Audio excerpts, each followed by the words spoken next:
Hello அண்ணா, அக்கா, ஏன் ஏன் ஏன் நம்ம வீட்டுல கிடைக்கிற இந்த சாதாரண கொள்ளு உலகத்துல சக்தி உணவுன்னு பேசப்படுது தெரியுமா? ஒரு பக்கம் ஏழை சாப்பாடு, இன்னொரு பக்கம் உயர்ந்த ஆரோக்கிய உணவு. எப்படி சாத்தியம்? ஒரே உணவு, ரெண்டு உண்மையா? ஏன குதிரை கொள்ளுன்னு பேர் வந்துச்சு?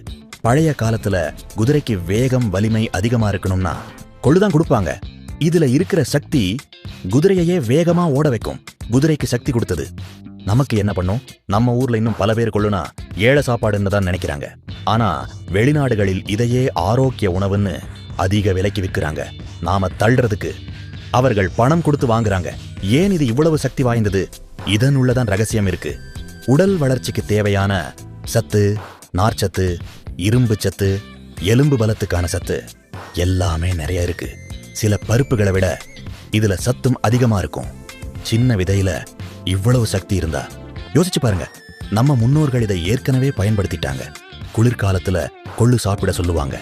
இப்போ அறிவியல் கூட இதையே உறுதி செய்யறது. நம்ம பழக்கம் அறிவியல் நிரூபிக்குது. இது இன்னொரு மறைந்த ரகசியம். கொள்ளு உடம்புல சூடு அதிகப்படுத்தும். அதனால உடம்பு வேகமா வேலை பண்ணி கொழுப்பு கரையும். உடற்பயிற்சி இல்லாமலே கொழுப்பு குறையுமா? இதோ ஒரு அதிர்ச்சியான விஷயம். கொள்ளு சிறுநீரக கற்கள் குறைக்க உதவும்.